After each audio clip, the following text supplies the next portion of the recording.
chess fans. Today I'll be showing you a game between Mikhail Krasenko and Hikaru Nakamura featuring a very nice king hunt. So let's dive in. Krasenko is white and Nakamura is black. So the game opens up with knight f3. We have knight f6, c4, e6, g3, trying to develop the bishop on this long diagonal. We have d5, taking some e squares in the center. We have bishop g2, bishop e7 developing. Castles, castles. Both players put their king into safety. We have b3, trying to have this double fianchetto structure by developing the bishop on b2 and also protecting the c4 pawn. And we have a5, immediately posing some problems on the queen side by threatening maybe a4 in the future, undermining this pawn chain. So after a5, we have knight c3, further developing, protecting the a4 square.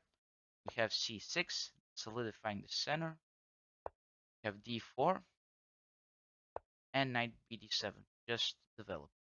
We have queen c2, putting the queen out, further controlling the e4 square, and maybe opening up this d1 square for a rook, which might be more useful because the black queen is on the file. So this rook x-ring the queen. So after queen c2, we have b6.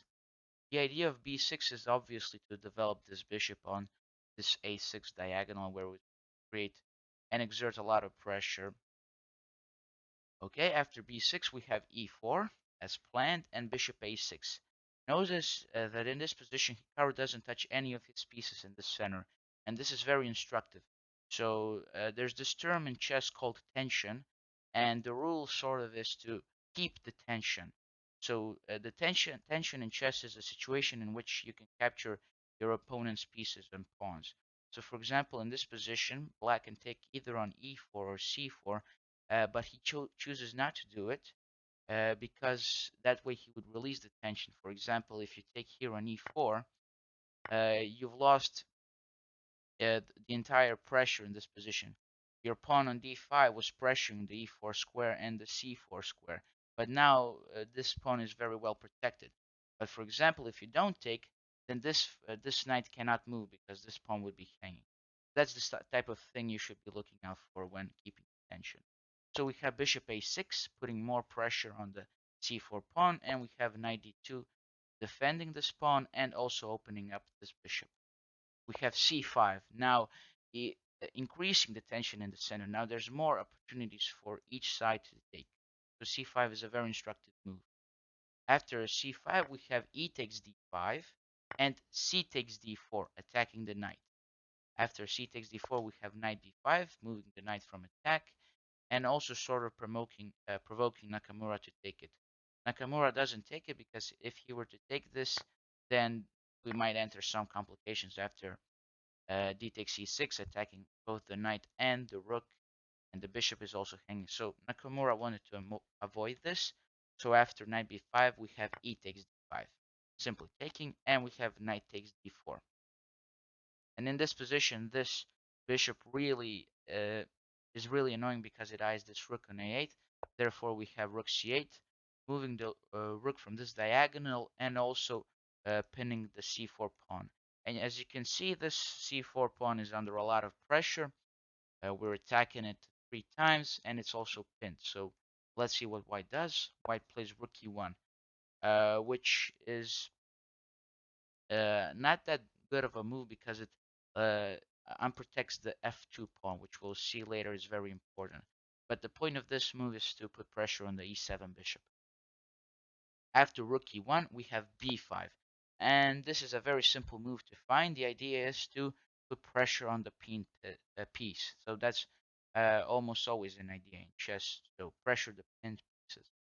So after b5, we have bishop b2, further developing, and we have rook e8, overprotecting this bishop. After rook e8, we have queen d1, moving the queen away from the spin. And now we have bc4, and queen b6.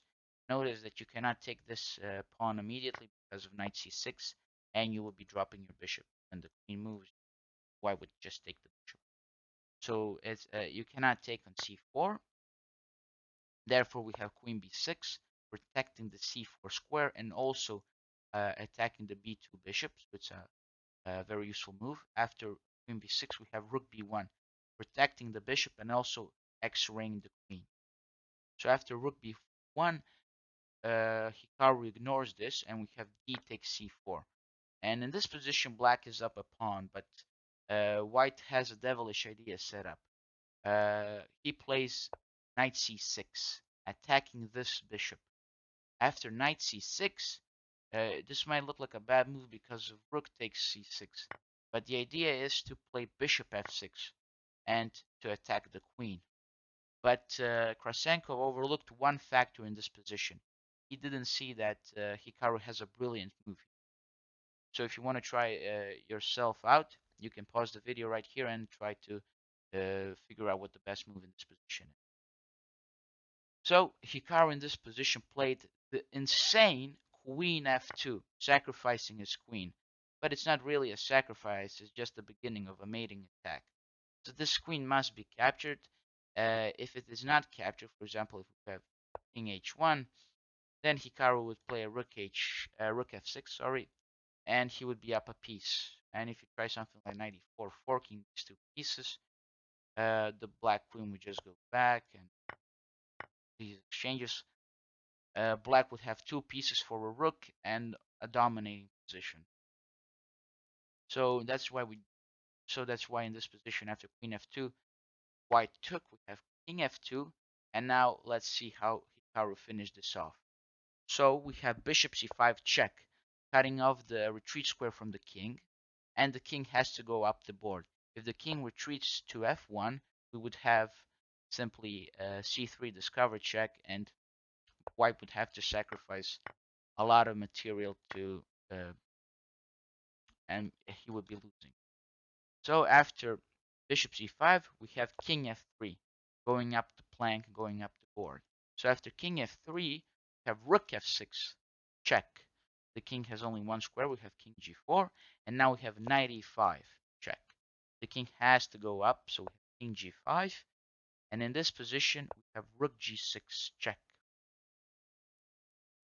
If the king has to go to h5, the only move, and now we have f6. So the idea of f6 is to threaten rook h6 checkmate by covering this g5 square. So after f6, we have rook e5. White is trying desperately to eliminate black's attacking pieces, but it simply won't work. After rook e5, we have rook takes e5, forcing the king back. We have king h4, and now after this very simple move, white resigns. So the only piece in this position that's not attacking is this bishop. So we have bishop c8, and it was in this position that white realized that to continue fighting on was futile, and he resigned the game. Why did he resign? Well, there's simply no way of defending checkmate. Rook h6 is a mate threat, and there's no way for you to defend this. If you try to play g4 and try to run away with your king, we would have bishop f2. King would only have one square, and we would have rook h5 mate. So yeah, this game was just simply amazing, and it was a very nice king hunt.